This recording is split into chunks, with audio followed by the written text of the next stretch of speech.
Hello, everyone, and thank you very much for joining us today to discuss this really important topic of allyship. Before we get into the conversation, I'd like to introduce our three wonderful panelists. So first of all, we're joined by Cairns, and Anne is the Executive Vice Chair for Mastercard, spearheading women's inclusion. She's also the Chair of the Financial Alliance for Women, Global Chair of the 30% Club, as well as UN Women's Leaders for Generation Equality. So thank you very much, Anne, for joining us. We then have Keith Barr, and Keith is the CEO of InterContinental Hotels Group and has been featured in our advocates list as driving women's equality in the workplace. He founded and chaired IGG's Global Diversity and Inclusion Board, and under his leadership, the business has been named as one of the top 10 companies promoting women in managerial roles. So thank you, Keith. And then finally, we have Jennie Koo, and Jennie is the head of operations and risk management at Capital One, and is the UK chapter lead for Capital One's gender network, as well as driving focused policy change opportunities around increasing working flexibility. So thank you very much, Jennie. And today we're discussing a really important topic, and I think, following recent headlines concerning violence towards women, with, the murder of Sarah Everard, having International Women's Day and Mother's Day all happening within 1 week. In addition, of course, to the global pandemic we've been facing, there's been a lot of focus on women's equality in workplace and in society as a whole. And I think the reason this topic has been so emotive for women is that on a daily basis, we're so conditioned in society to lead our lives differently to men that we don't even think about it, to be honest. So from, what you wear, to what time you leave the house, to how you interact with men, to how you're perceived by your work colleagues, we make daily choices that are different to men. And in addition, the stark statistic of 97% of women experiencing harassment throughout their lives, and the fact that ultimately majority of the time is spent either at work or commuting to and from work, we can't ignore the fact that some of this must be happening at work or surrounding the workplace. There's been all sorts of hashtags in the media around not all men and yes all men, trending across social media, and a lot of people talking about whether men are responsible for driving women's safety. And the truth is, and always has been, that the responsibility for driving change lies with those that have the power and influence to reset the systems. So it's really important that we center the responsibility that men have as allies in supporting women in the workplace and beyond. So today we really want to understand what we as women need from men to be better allies. And I've personally been very fortunate to have some incredible male allies in my both personal and professional life. So would love to hear from our panelists today some of their own experiences. So just one thing before we get started is we'll have some time for Q&A in the end. So please pop any questions that you have into the comments box, and we'll go through some of those at the very end of the session. So the first question is really to Jennie and to Anne, and what are some of the ways that you would like to see men advocating for women's equality? Anne, if you'd like to start. Well, of course, as the global chair of the 30% Club, I'm going to say that, I'd love men that are running companies, CEOs like Keith, who's sitting next to me here, actually stand up and say they want diversity across their company and take actions to make that happen. And I know Keith is one of the CEOs that does that. When I say take action, I mean publish data about what they're doing. At Mastercard, we publish our global gender pay gap, and it's 92.4%. So it's kind of less than 8% gap on a global basis. But the latest thing is that we've just announced that we're tying that to executive pay.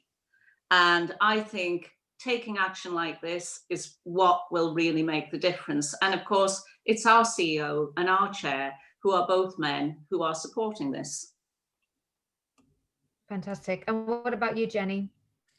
Yeah, I think, absolutely agree with what Anne's spoken about there. I think it kind of stretches a little bit further in terms of like how that action is delivered. So as somebody who's worked in financial services for a long time, I kind of feel there's an element in the past which was women don't need to be fixed, but quite a lot of the development programs that were put in place previously was to almost mimic the behaviors and expectations that would ordinarily come from, male traits, which obviously completely defeats the point of diversity. So yeah, I think it's understanding and valuing those differences, and actually taking the appropriate action to recognize those differences and the benefits that can bring. And then more importantly, I think, is calling out, where action or behaviors are just fundamentally against, what the company, any given company is trying to achieve, or what society as a whole is aiming for. Mm-hmm. Thank you. And Keith, as our heroes, advocate, role model, and you've clearly been driving a lot for women's inclusion within your organization. Why is it important for men to be at the center of this conversation surrounding women's inclusion? I think it's critical, and I think it's important for men, but the senior executive, and if the chief executive happens to be a man, to be at the front of this. Otherwise, it looks like you're sort of outsourcing it to have somebody else solve the problem, and you're not going to model the right behavior. And I think that people have to see that it's fundamentally important to the culture of a company, and that it's not just, well, that group's going to help sort their own issues out, and they'll get there. And you have to be fundamentally involved in it. And so, like at our company, we made some public commitments recently, and out there and saying, one of them is saying we're going to champion a diverse culture when everyone can thrive, and we're going to, get to gender balance. We are going to double the number of underrepresented minorities in senior leadership positions in the company. And you have to both talk about it, but I think you have to be involved so that people actually see that you're committed. Because, and my favorite words, somebody said to me once, people hear what you say, but they see what you do. And so as a senior leader, if you're not in the thick of it, and that's both listening and advocating and putting action, you're not going to get the cultural shift you need to have happen. And what are some of the practical steps that you've taken within your business to do that? So, a number of things that we've done. So we run a global organization, right? We have, we're in 100 countries and territories, 6,000 hotels, nearly 900,000 hotel rooms. So it's a big business, and it's a very diverse business. We operate in so many different countries and cultures. But where we saw underrepresentation was women in general management roles. So it's been traditionally in this industry, in hotels, vast majority are men. And it's just sort of how it worked out. So we created a program, we piloted in Australia a couple of years ago called Rise, and we've now made it go global. And basically we're taking our highest potential senior women executives in operations, getting them at both a development program and an advocacy program, a sponsor effectively, and to see how we can accelerate that. And so we found about 50% of our female colleagues who go through that program are becoming general managers within 1 year. And we've actually made public commitments to increase the percentage of our general managers in our hotels across the world that are women too. So I think you can say you're committed to it, but we actually had to invest money behind it and also have a program in place and then track it and see how we're making progress. And the one thing that's really important to me, I talk about is inputs create the right outputs. And so I was saying, I'm tracking how many women are going through this program every single year, because we know that it's successful, and not just trying to get to an end number saying we want this many women each year. I want to know how many are going through it. And it's really had a great impact on the business, and I'm proud to see what it's done. Fantastic. And Anne, you mentioned that this is something that obviously you've also been spearheading at Mastercard. What are some of the practical steps that you've seen men take at Mastercard to drive this? Well, one of the things that we looked at recently was we read that McKinsey report saying it was very hard for women on the first step of the management ladder. And by the way, I completely agree with Jennie. We haven't got to fix the women. But we saw that we had attrition at this level, and men seem to be accelerating in their roles. So we put in a mentorship program across the company. Men and women are mentoring now women at this level. And the results of the first year, which involved hundreds of women across the company, I think there's 1,100 women involved this year, have shown that the attrition rate actually shrunk to a quarter of the level that it was at. And that's corrected for COVID. In other words, it's not a COVID effect. And the other thing was that at the end of the year, the women who were part of the program were getting higher performance rankings than they had in previous years. So by that measure, we can see that things are changing. Now, of course, the proof of the pudding is going to be seeing the women get promoted and rise up through the ranks, which will take a little bit longer because of the cycles of these things. But I think taking very positive action and getting men and women involved in that positive action is the type of thing that we've done. Fantastic.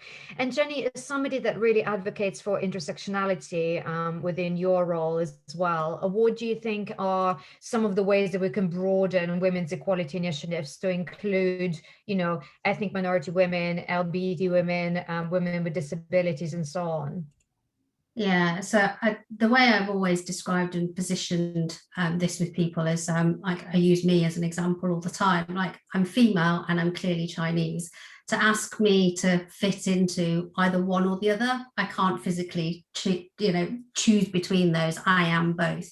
So I think, yeah, absolutely, that is why intersectionality is so critical. There are elements of, you know, my background and my culture that means that there are certain ways that I put myself across, or certain challenges that I have to overcome, that would be completely different to, you know, to a white female or a black female. So actually, it's absolutely critical to make those be more visible in terms of awareness. Like, I don't hide behind my ethnicity.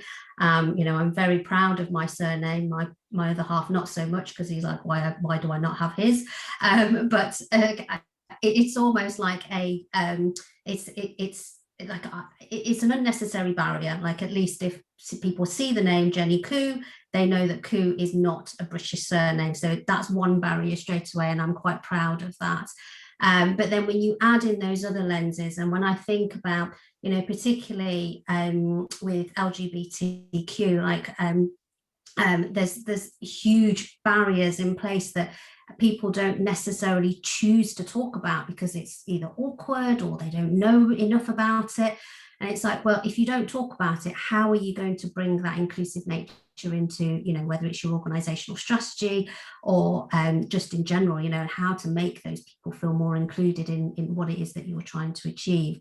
So yeah, my key ask and my kind of key ask of everybody is always like to ask those questions and to learn a bit more, so that you can understand that there are so many layers to this. It isn't a one size fits all. And the minute we try to do a one size fits all, you lose that whole point of diversity of perspective and thought.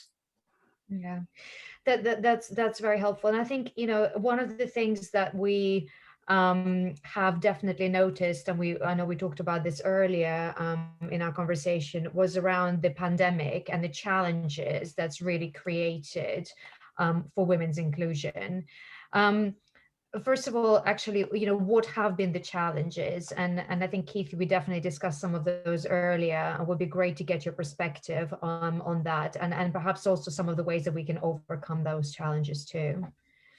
Yeah, it's one of the things that we've talked about as an organization, and I shared earlier before the call some statistics that came out in the United States in December from the labor statistics, and it was pretty shocking when you looked at it, that nearly 100% of the jobs lost in the month of December in the United States were women. 80% of the workers over 20 who have left the workforce were women, and disproportionately also ethnic minorities as well too. And so you're seeing the impact of the pandemic. Now, in our industry, it's particularly acute, because you'll talk about unemployment being 4% or 7%. In hospitality and travel, it's 40 to 60% in many markets. And the concern we have is it's really going to set back a generation, potentially a decade or more, in terms of advancement for women and ethnic minorities. And so we're having to make sure that we're really leaning into that, understanding our employee population. And as we're rebuilding the company, putting that lens of there of how do we make sure we're bringing balanced slates to every single role now? How are we making sure we're taking the lens of ethnicity and gender in everything we're doing as we're rebuilding the company? Otherwise, you really run the risk of leaving behind a generation again. And there has been progress, not nearly enough in these areas, but this is an acute issue that companies are going to be facing. And we've consciously dialed up this conversation now more so than ever. I was talking to we have a number of resource groups, like I'm sure, and you do as well. I was talking to our Black employee resource group last week, and really understanding, post-COVID, what are the challenges they're seeing in career advancement? What are the things that they're looking for? And the biggest thing that I've learned in the last few years has been creating this opportunity to listen and really understand. And we call them courageous conversations. They're really hard to hear sometimes, but you have to create that environment to really understand what's going on. And I remember sitting a year ago talking to our Black employee resource group, and they were saying, Keith, it's amazing to see what you've done with women. It's great to see what you've done with LGBTQ, and we're really proud of that. We feel left behind. And that's really hard to hear as a chief executive who's passionate about the space, making an advancements, but they were right. They felt left behind, and we needed to do more too. So I think what you have to do is make sure you're listening to all the different constituents you have, and then finding those intersections. Where is the commonality? Jennie's right. It's not one size fits all. There are some common things you can address. Then there are some different ones, and understanding the issues facing our Asian women population is quite different than facing our Black female population, and understanding those things and how can you address those. Yeah, and I think definitely one of the things that we have seen as well with this pandemic is that ultimately, especially with homeschooling, with all sorts of people working from home and having to majority of labor when it comes to work just generally lying with women. Women have just been generally disproportionately affected by this situation. And what's been your observation around this? No question about it. I mean, I think McKinsey did a study in America, didn't they? And they asked women, how's it been for you this year? And 1 in 4 of them have said, it's been so horrendous managing my family and my career that, I'm thinking of stepping back from my career. So that's one thing that we've seen. Another piece of data was that King's College London, working with Julia Gillard, had used artificial intelligence to have a look at 150,000 articles that were published on COVID. And they categorized them into 3 categories: political, economic, and STEM. In the political arena, women's voices came through 17% of the time. In economics, 15%, but in STEM, 5%. And, if you take a step back from that, you say that, this is just telling us that women are just not heard. And they're not heard at a time that they're being, disproportionately impacted by COVID. 2/3 of the world's job losses have been women. 70% of the frontline workers are women. So, this is a really serious issue. And I think, by the way, that the media have to step up and take some responsibility about this.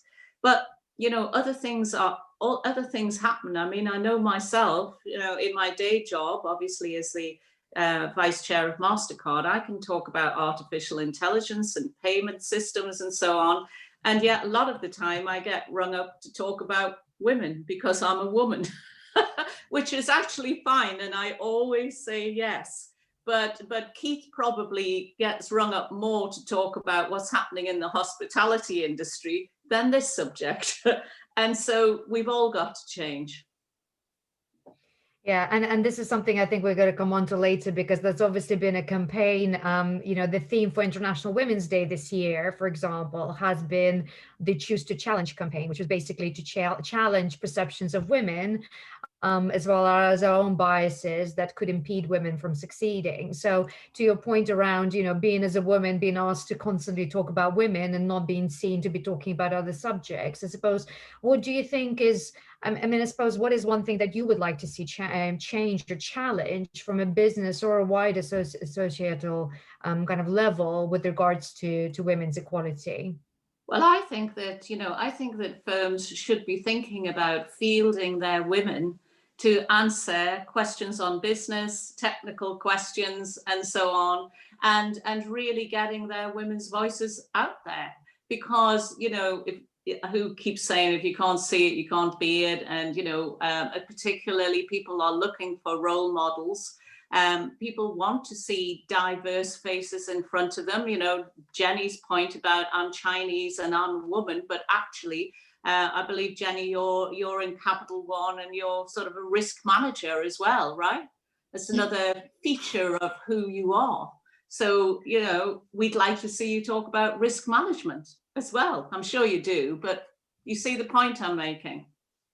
Definitely. What about you, Jennie? What do you think you would like to challenge from that perspective as well? Yeah, I think there's a couple of angles. I think women are also just as bad in terms of like driving forward change, and it kind of drives some of the poor societal I guess perspectives. So if I think about, again, you know, working in financial services, my early days was very much revolving around, you know, you need to dress accordingly, and that meant, you know, a trouser suit, because that's what all the men wore in meetings, and that was coming from, you know, senior female leaders, like, because that's how, you know, that was the development programs at the time, I guess, you know, making alpha females out of everybody. So I think there's a role to play for women in society to kind of challenge those historical perceptions, and to be advocates for each other more as well. You know, nobody is a threat to each other. You know, everybody will succeed in their own right. And it's about making sure that those doors, that whoever opened them for you, are also available for those coming up behind. And then I think you know, the bigger thing that I would love to see more of is less sweeping under the carpet, you know, of behaviours. And I will open up a little bit more about, in terms of, like, prior to joining financial services, I actually qualified to be a primary school teacher. And day one in a placement, I was kneeling down on the floor, knees on floor, on those tiny primary school tables. And a young boy walked past me and basically pinched my bum. When we had to speak to the parent went, "Oh, well, he's only 6," like that was okay. And it's that kind of behavior that, you know, enforce. I'm not saying that anything, you know, untoward happened towards the end, you know, as that child grew up, but, you know, in my mind, even now as a grown adult, I'm thinking that child probably grew up thinking it was perfectly acceptable, didn't know who I was, but yet the parent endorsed it to say it was okay because he was only 6. And it's behaviours like that I think can roll on in society, that continues to exacerbate over time. And whether it's, you know, the father, or, you know, the mother, or the carer, it's how do you call out some of those challenges. Now, you know, my closest friends think I'm an absolute pain in the rear in calling out some of these aspects, but it's something that I think can have an impact on society, like longer term, if you accept that that's okay in certain circumstances. There's nothing to stop those individuals thinking that it's okay in unacceptable circumstances. And I think that's a fantastic point. And I think, you know, ultimately, and I think this is where we're saying why I think this is a subject that is so emotive for women, because ultimately all women have to think about those things on a daily basis, how they present themselves, how much makeup, or do they wear makeup, do they not wear makeup, do they wear a dress, do they not wear a dress, what do they do? And I think those are things that actually men don't have to think about on a daily basis. It's just making aware of that, and I think is super important. Keith, what have you kind of, and I guess it's very interesting because you are working obviously in a hospitality industry, where a lot of your employees are also interfacing with customers, and as well as obviously employees, colleagues, etc. What are some of the issues that you've seen, and what are some of the stereotypes that you would like to challenge as well? Yeah, I might be a little long-winded in this. The thing I want to challenge is rigidity in how we think about career development and progression. And I'll come back to that, because I think we have to acknowledge that the traditional gender role stereotypes still exist for men and women in terms of caregiving. You know, and it's gotten better, but they still are there. And so to say that they're gone is not true. And that has a real impact on women's careers. And I'll give you an example, and then I'll come back to what I mean by rigidity. And I was talking to one of our senior team the other day, and we promoted someone into a role and happened to be a man. And this person said to me, Coach, it's really disappointing to see that, you should have put a woman in that role. And what people don't know is the first two people we wanted to offer the role to were senior executive women who were phenomenally qualified, but whose partners wouldn't make the accommodation in that individual's career because it involved relocation, which is tough. I agree. Relocating is always difficult, but it was frustrating to me because it was the message out there was, well, they promoted another man. I'm like, I wanted to say is I had two amazing executive women who I wanted to put in this, but their partners got in the way. And that was like really frustrating. But then it also made me think of that's going to be a reality for a while. It's going to be a reality in two career families. How can we think about it? And these moves we're going to, if I can get this person into that role, then I can see them getting to the executive committee and maybe do my job someday. So it was, and I'm asking, if this reality exists, how can we change the way we think about the rigidity of our career planning? Is there different ways to approach it? Because we've always said, you need to go do this next job. And I'm saying, well, can we just maybe bolt on something to this person to give them some of these experiences and not having to have them relocate? So what I'm trying to challenge internally now is different ways of thinking about career planning, recognizing that we still need to knock down the traditional societal role issues, but while they still exist, we can't just sit on our hands. And so that's the big thing I'm focusing on now. Mm. And to the point earlier that I think Jennie made around calling out behavior, I mean, how much of that have you actually seen in practice throughout your own career? Yeah, I'll give you an example. When I first came into this chief executive role, and it was brought to my attention, there was an individual who wasn't top management, but in an important management role in one part of the company, who had clearly had inappropriate behavior, without question. And it had been kind of just ignored, and it was sort of, well, we should give them, a warning. It was sort of what the people in the marketplace were saying. It was another country. It wasn't here in the UK. And they kept saying, you can't fire him because he runs such an important part of our business. We're going to lose a lot of, it was making the commercial reason why I shouldn't have this individual terminated. And I turned around and said, I can't not fire this individual because it immediately says what I value. It's more important for me to make more profit out of this business than it is to do the right thing and address this issue. And I said, and it will become public. People will say, that's your brand. And I said, it's just not the right thing to do. So we went ahead and we made a tough call. Interesting enough, we never lost any business. The business continued to be perfectly. And we kept it confidential, but eventually got out there. And people said, you know what? They realized we weren't going to tolerate the behavior. And so fundamentally, you have to do the right thing. You can't put profit before values and ethics, and you have to make sure you're standing up behind it all the time. And so that's, what I believe. I was from the age of 10, I was raised by a single mother, right? So, and I happen to be married and have two daughters. So I'm quite keen in this space too, because I want them to have a different experience. But it's really important that, I said, people hear what you say, but they see what you do. And if you don't challenge something, you're saying it's okay. Yeah. And have you had any, I suppose, what are some of the challenges perhaps you've had within your business to get men involved in the conversation, and I guess perhaps accept some of the programs and targets around women's inclusion and growth? I think it's been two things. One, we've rolled out unconscious bias training across the entire company last year, and we're rolling it out now further into the organization. I think one of the challenges, people don't recognize the unconscious biases they have. And, it's a really interesting thing, because I was talking to one of our senior executives I was coaching the other day after a meeting, because he is one of the most talented individuals I know, highest level of ethics you will ever find. But sometimes when he gives feedback to women, it's a bit like let me explain to you, why that is. It's a bit, no offense, Jennie, school teacher-like in a way. And it comes across a bit condescending, and his intention's not bad. Honestly, he's one of the most caring individuals I know, but I sometimes kind of pull him in. He goes, he has a slight bias of going, he just thinks sort of, I've grown up this way. And so I think that's really critically important. And I also think it's getting people comfortable to have these conversations. it is difficult sometimes because you're dealing with an issue that it's hard. And so it's having the confidence. And so we're spending more time to help coach our people to have them. But I have to admit, sometimes it's tough, right? Sitting down with the resource group sometimes and just hearing all the issues that they see in their lives and trying to sort through it, going, okay, how do I handle this tough conversation and do it in a constructive way to make sure we're moving things forward too? So, we're trying to do more of that, but I think that's the bigger issue, I believe, and I could be wrong, that, I don't think most men feel strongly that they should continue to keep women not having the opportunities.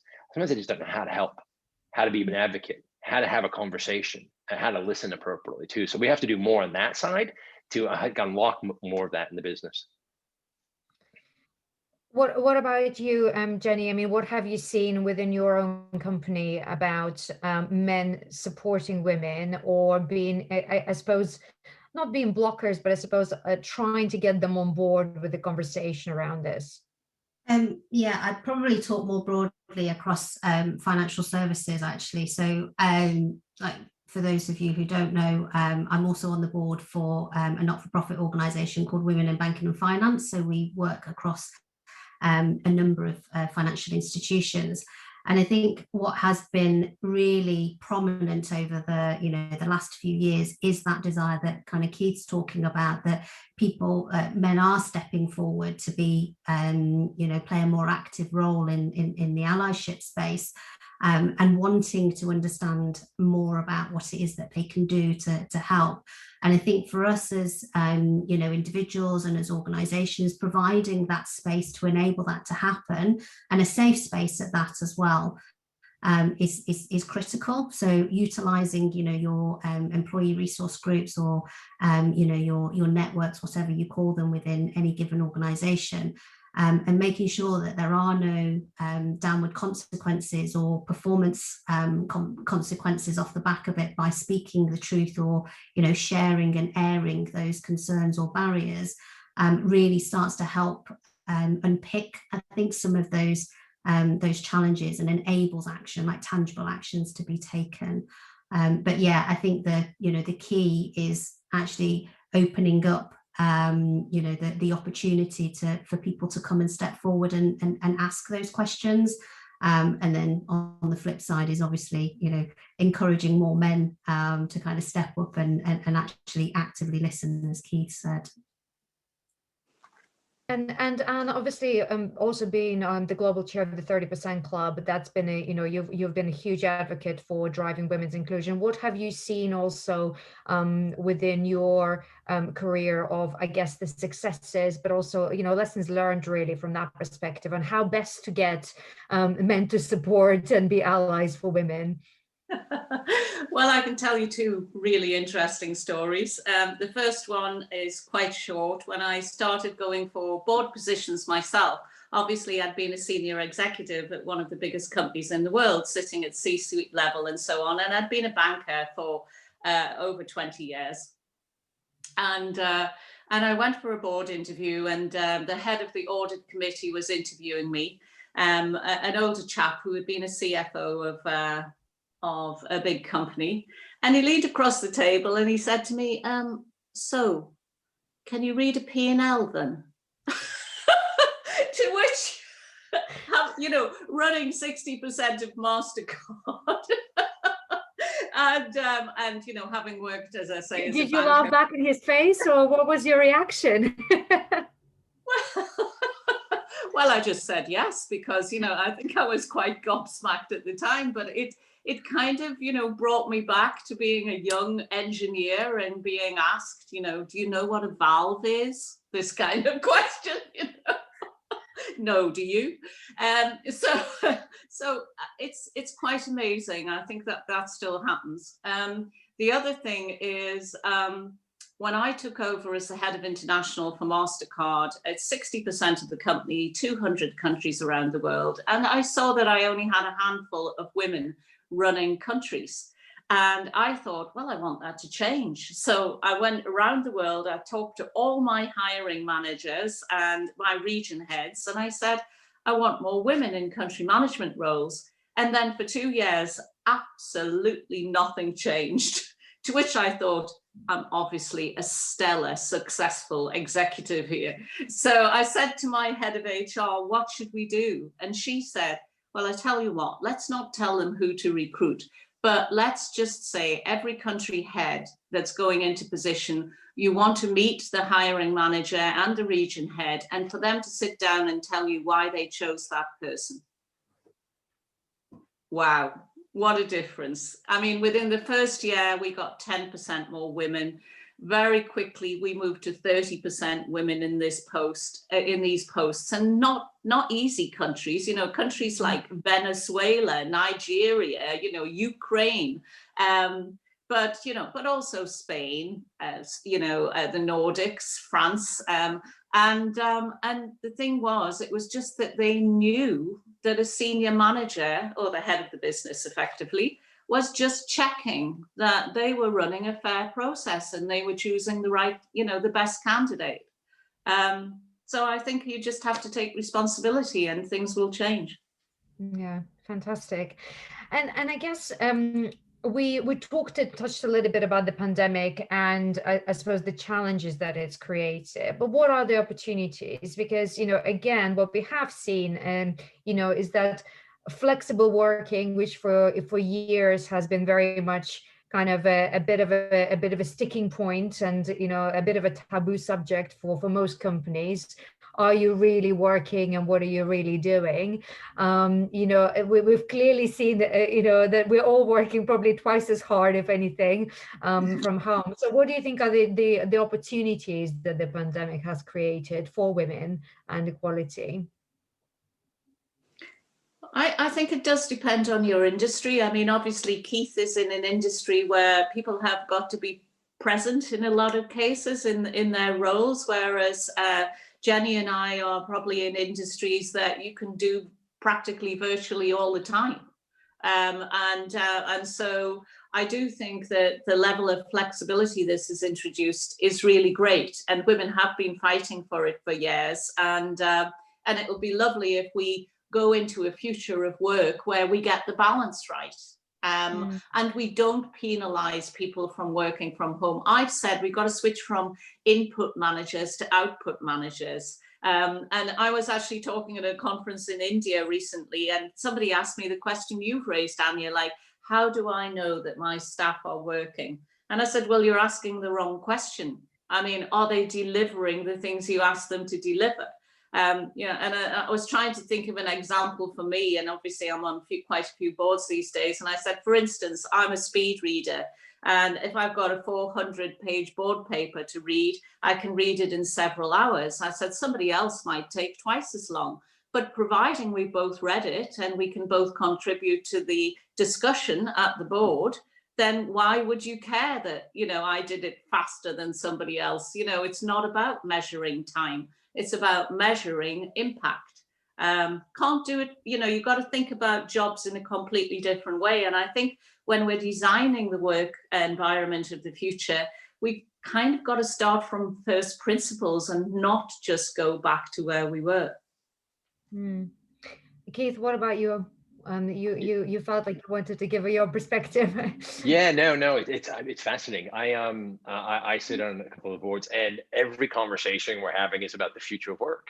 And as some people said, how do you keep the best of what we've learned from COVID and make that the new norm, and hopefully leave the worst behind for COVID as well too? And so I think, you know, institutionalizing, how does remote work come into play, but making sure that it doesn't disadvantage those that aren't in the office? How do you make sure that you get that culture established, but also get rid of the thought that you have to be in the office 5 days a week? Being, as Anne said, it's output, not FaceTime.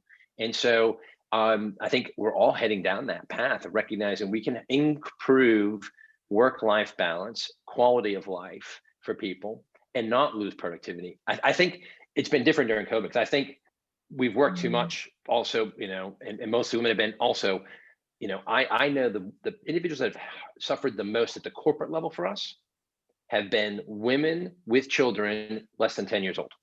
You can just see that there's a stratification of, because once they got a bit older, the kids were a bit more self-directed and the schools were better, but just juggling. And we had to create an environment where we said, it's okay.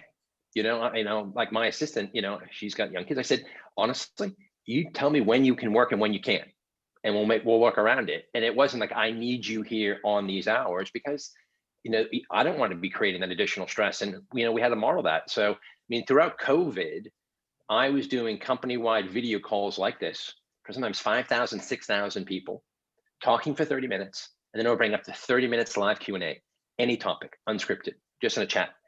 And and making sure I'm modeling the right behavior, talking about it's tough, right? And also saying, I kick off at 5:30, 6 p.m. nights because I cook dinner at home with my kids, and it's showing it's okay to do that. I modeled that behavior when I was in the office, and people love it, because like, I leave in time to come home and cook dinner for my kids when I'm not traveling, because I travel 150 days a year, and so when I'm home, I want to have dinner with them. And I think you have to model those behaviors to create that sort of culture and environment, and show it's okay. That's the biggest thing, I think, is flexibility is all right, because as Ann said, it's about getting the work done and delivering the results. Like, I happen to get up very early some days and work, because I like to cycle. And so I cycle with a certain group, so I can go cycle for an hour, but it's not, so I work for a couple hours and I cycle. It happens to be from 9 to 10 p.m. on a Thursday morning. People go, that's work hours. I'm like, I was working at 6. But it doesn't matter, and got everything, my inbox is already cleared and so forth. So I think it's just changing the psyche about how we think about how work gets done. I am still worried there is, some chief executives out there still talking about, I expect everyone to be in the office and they have to be here, and it's about mentorship and all these things. And there's truth in that, but I think we have to find a way to do it differently, not just say we have to do it the way we've always done it to get the same outcome. Yeah, I think if we lose this opportunity to make a difference to the way we work, it's going to be, it's going to be a crying shame for certain.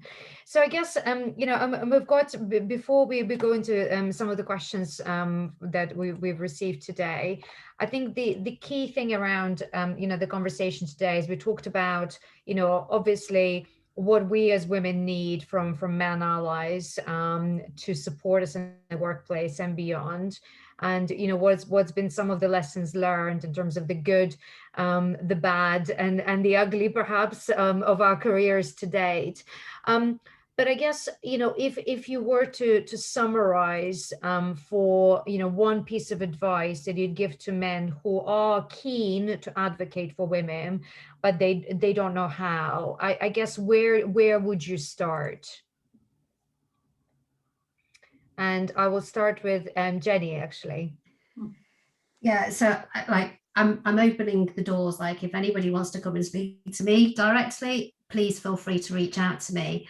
Particularly in the financial services space, Women in Banking and Finance have a 4-year research program running at the moment called Accelerating Change Together, and we are focused actually on that kind of missing middle of female managers that drop out. Why is it? There's no lack of ambition there.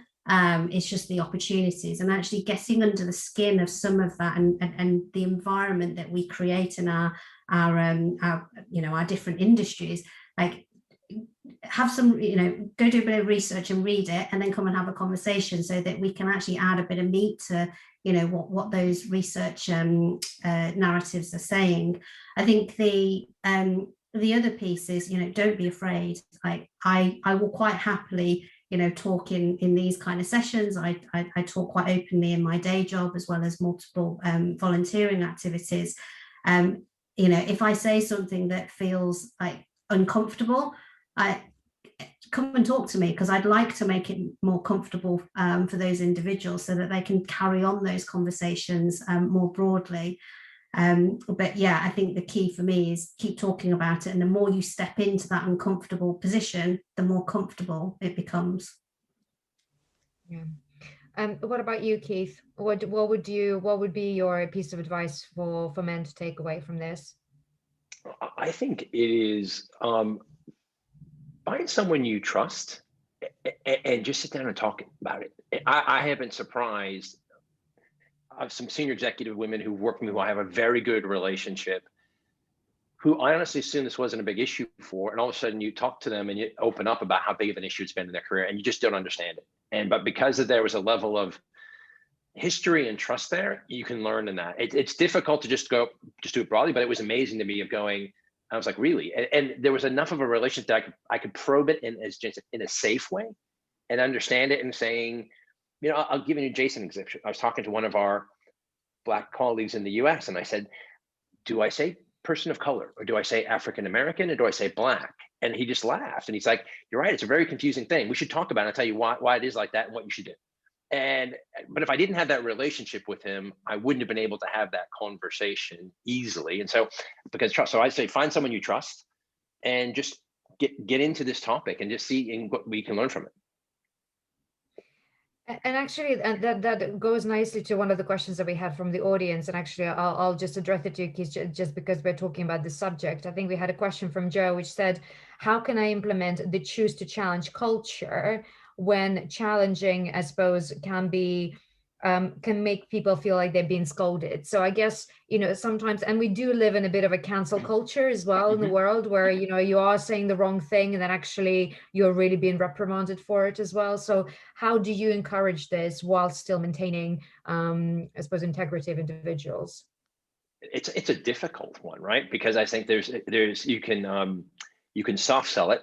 And so you actually don't challenge the issue. So you kind of highlight the issue a bit, but you'll never get the change in behavior, right? You can go to the extreme of taking it confrontational, and then you don't get the change in behavior as well. So it is trying to find that I hate to admit, I'm not trying to say compromise here, but it's thoughtfully challenging and engaging someone in a conversation versus, you know, not going head into it and avoiding it, and also not turning into such a, you know, confrontational environment where people go, oh, you know, it's just, that's your issue. And but it takes I have to say, I wish it wasn't that case. I mean, I wish you didn't have to think it through, but I have seen it go both ends where I've seen somebody hasn't challenged it and going, you know, you're just going to let that continue to perpetuate if you don't deal with it. And the other end, it was like giving really bad feedback in a performance review, right? You're not going to get the change behind it too. So I'll defer to Anne and Jennie, then they get their views because they're, you know, see it from a different perspective. And what do you think about this topic? Yeah, I mean, look, I think that it is a tough topic. And if I think about the whole way of, you know, talking about things, I know that during Black Lives Matter and during COVID, but particularly Black Lives Matter, I've been talking to quite a few CEOs across Britain with the 30% Club, and they're terrified about using the wrong language, even though they want to do the right thing. So it is really difficult. I think also, you know, in terms of men who really want to help women and they're not sure, you know, what to do, I think things like, especially senior men, taking their full paternity leave and saying, I'm going to support my family, and the company saying, that's a culturally good thing to do. We want you to do that.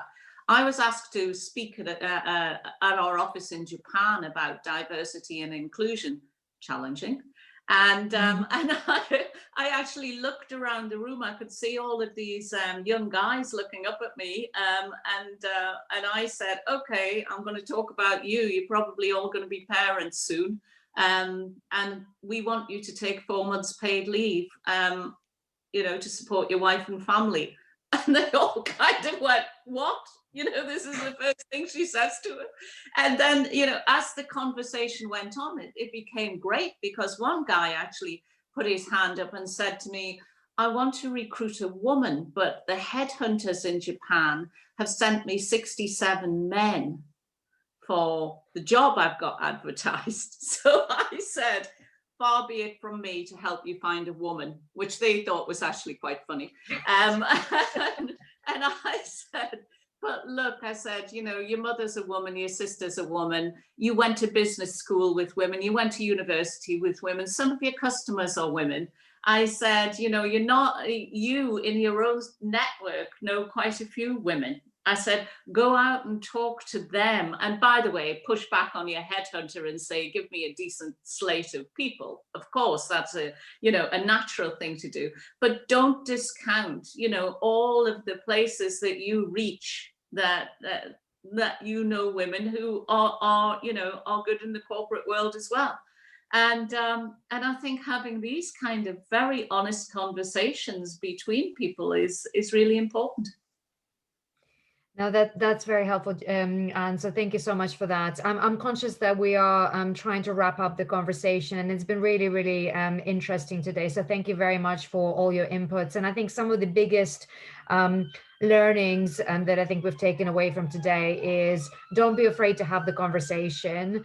I think for men, it's important to listen and to really hear. And as you said, just to actually proactively go and listen. Don't assume that your women colleagues might not be having particular issues or experiencing certain biases on day-to-day basis. So listen, and then really put an action plan in place as to what you can do and measure the success as well of that. So I think that's been really helpful. So thank you so much, everyone, for sharing your wonderful experiences today. Thank you, Anne, Keith, and Jennie, for your input as well, and everyone for joining the conversation. Thank you very much, Anja. Thank you very much, Anja, and Anne and Jennie. Everyone stay safe and take care. Yes, absolutely. Thank you. Thank you.